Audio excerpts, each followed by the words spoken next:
Hey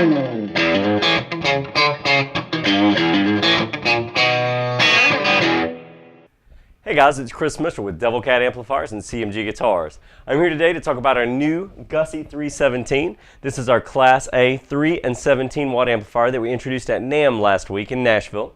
And I'm really proud of this amp. Lane and I have been developing this for about a year, and it's been a really good payoff because this amp sounds amazing. Let me just go ahead and start playing and show you what I mean.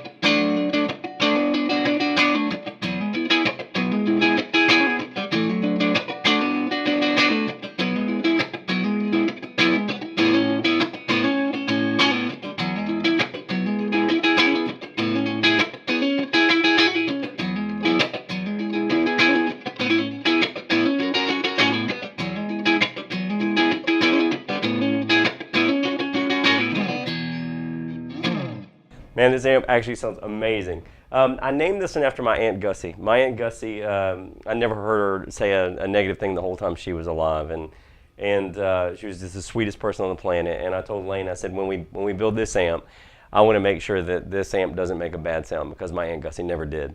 And we did achieve that, I believe. We call it the 317 because the Gussie is a 3 watt amp, and it also has a boost mode that takes it into a 17 watt mode. Now you can control the volume on the back of the amp. I do have the boost volume able to be controlled on the back of the amp, but let's get a look about what that does.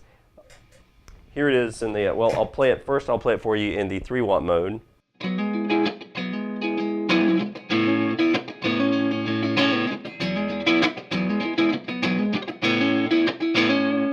Now it's going to do the 17 watt mode.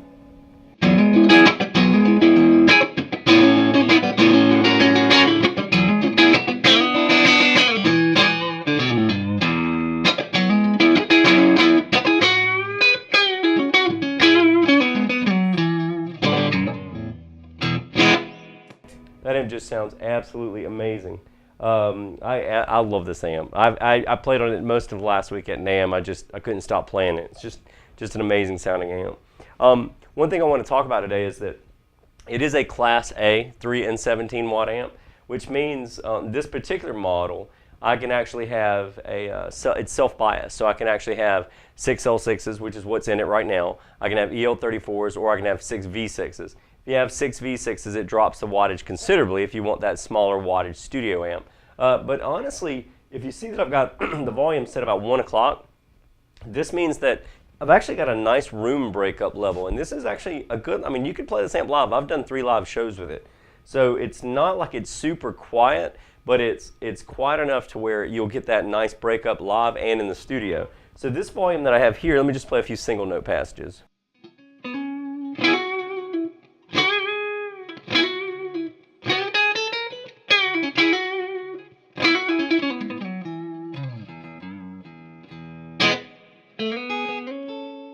You can still hear a little bit of that breakup even on the high strings. That nice breakup right there that you hear, you know, actually just chiming in a little bit.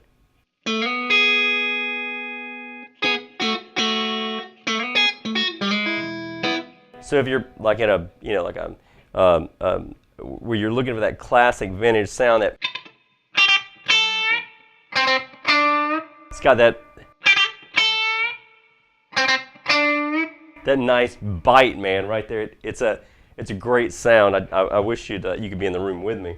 Just to let you guys know too, what I've done is I've actually mic'd this twice. I've got an Apex microphone, a condenser mic right here at the kind of off center of the speaker.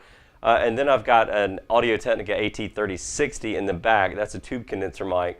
And what I'm doing is I'm panning the sounds. As you notice, we've got a port here. It really does this speaker cabinet justice when you put a far mic and then a close near field mic to it. That way you really get the idea of what the sound is like. And just so you know, I'm panning the Audio-Technica a little to the left and I'm panning the Apex a little to the right, or vice versa. So let's play this a little bit more. Let's see.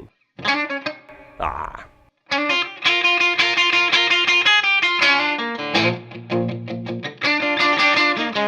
I messed that riff up.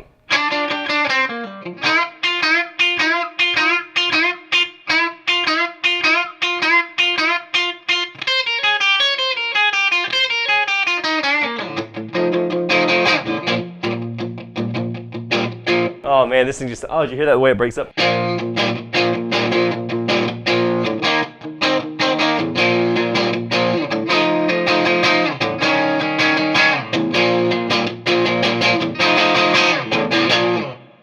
I love this amp. This just sounds amazing. Oh man, I should have played that riff a little better there.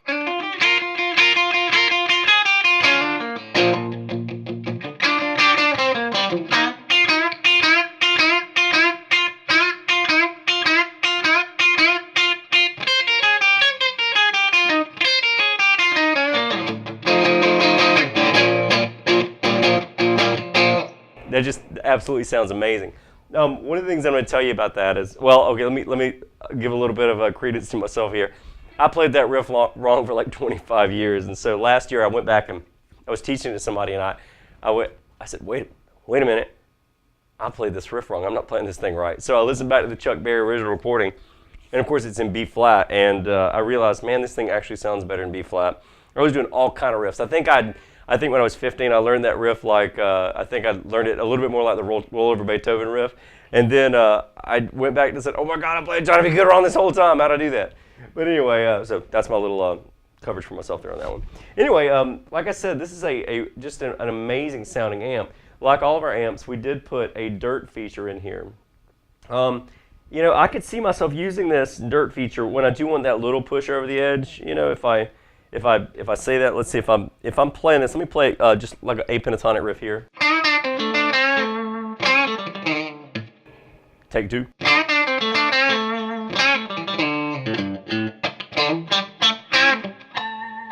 It's still got that clean breakup. Now, if I put on the dirt, that does go into our hand-wired green stomp box there, built into the amp.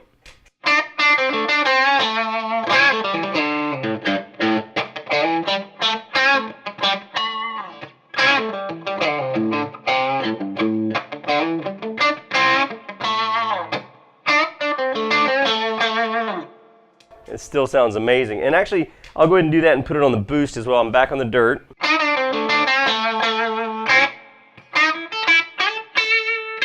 Now with the boost.